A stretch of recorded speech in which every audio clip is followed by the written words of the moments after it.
Hello, everybody. My name is Xander, and I'm here to talk about the Grateful Dead and folklore.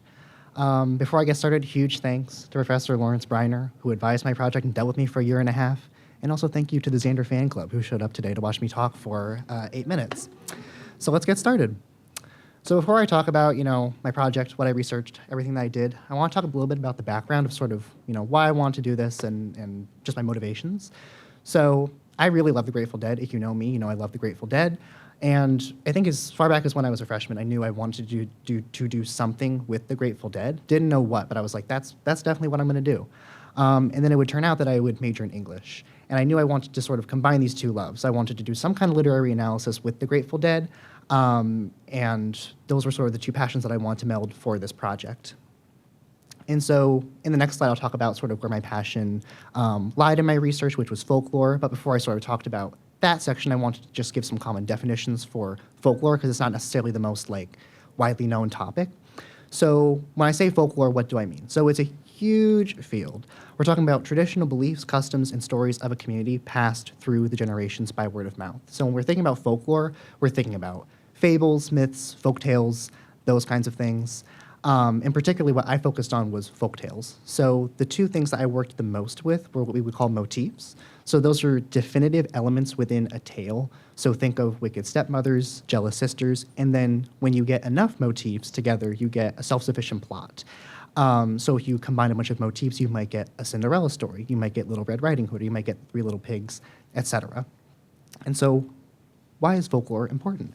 Well, the Grateful Dead have this sort of innate relationship with folklore. If you don't know, the Grateful Dead, that thing is both a tale type and a motif. And the Grateful Dead were kind of conscious of that. So their name by itself is a tale type and a motif. It's embedded in folklore.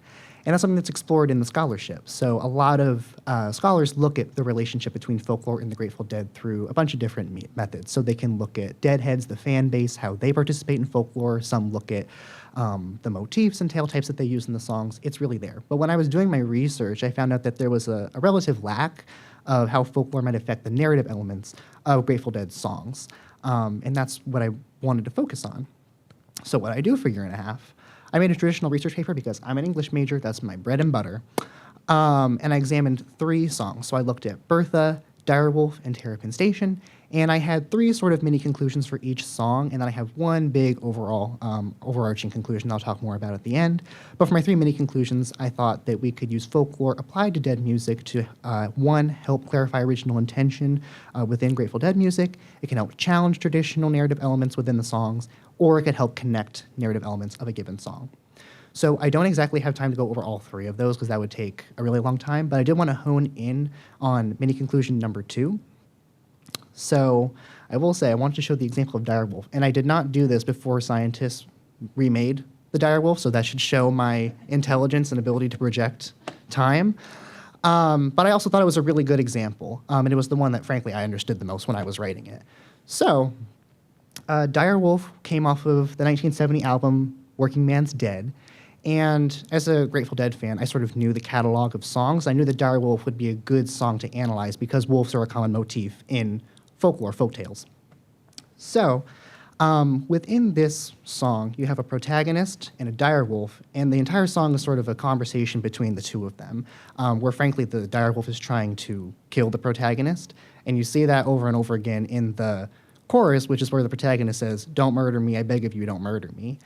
But there were a bunch of moments in Direwolf that sort of were just of importance. So if you look on the screen where it says the direwolf collects his due, that was a moment of importance. And you're going to ask, well, why was that a moment of importance? Well, I have a slide for that. So the wolf traditionally plays a malicious role in folk tales. So if you think of Little Red Riding Hood and Three Little Pigs, the wolf is just a bad actor. He wants to blow the house down. I think in Little Red Riding Hood he wants to eat, he eats the grandma, I think. And it's just this malicious role. There's no real rhyme or reason why. It just happens. They're a bad actor. But the direwolf complicates that because when Robert Hunter sort of portrays the direwolf as this retributive figure, he has this desire to collect his due. He has a type of motivation. So in this, I sort of concluded that, well, Robert Hunter, who wrote most of the Grateful Dead songs, he's adopting some elements of the traditional wolf motif, but he's also pushing back because he's saying, well, this wolf has a motivation. He's not just a bad actor. So the ultimate question is, why does any of this matter? Because unless you're an English major, you really like the Grateful Dead, you might not really care. Well, I think that what this project really sort of, or I tried to drive home, was a very Grateful Dead-esque message, which is that we can use vernacular culture or vernacular methods to make really good, cool, profound academic insights, especially in higher education, maybe specifically within my major. You're taught that there's a canon, that there's sort of particular methods that you should use to analyze texts or stuff like that. But what I used here is I used vernacular methods. I used a band that is, probably referred to as the People's Band, and I was able to make some really profound insights. And so that's my presentation, and I'll take any questions.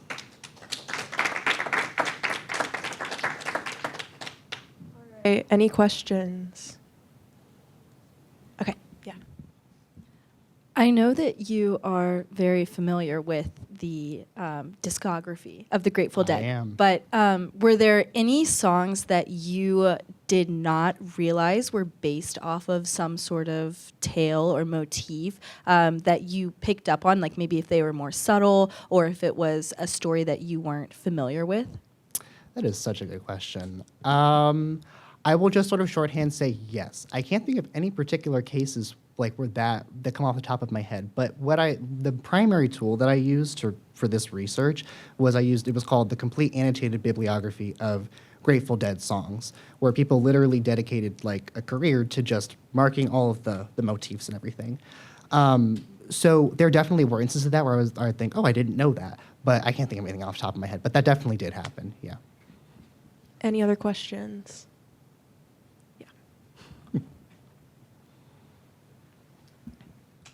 Are there any other bands or groups that you think have that same folklore ethos as the Grateful Dead, or that you really enjoy and would like to analyze next? Ooh, again, I don't totally know.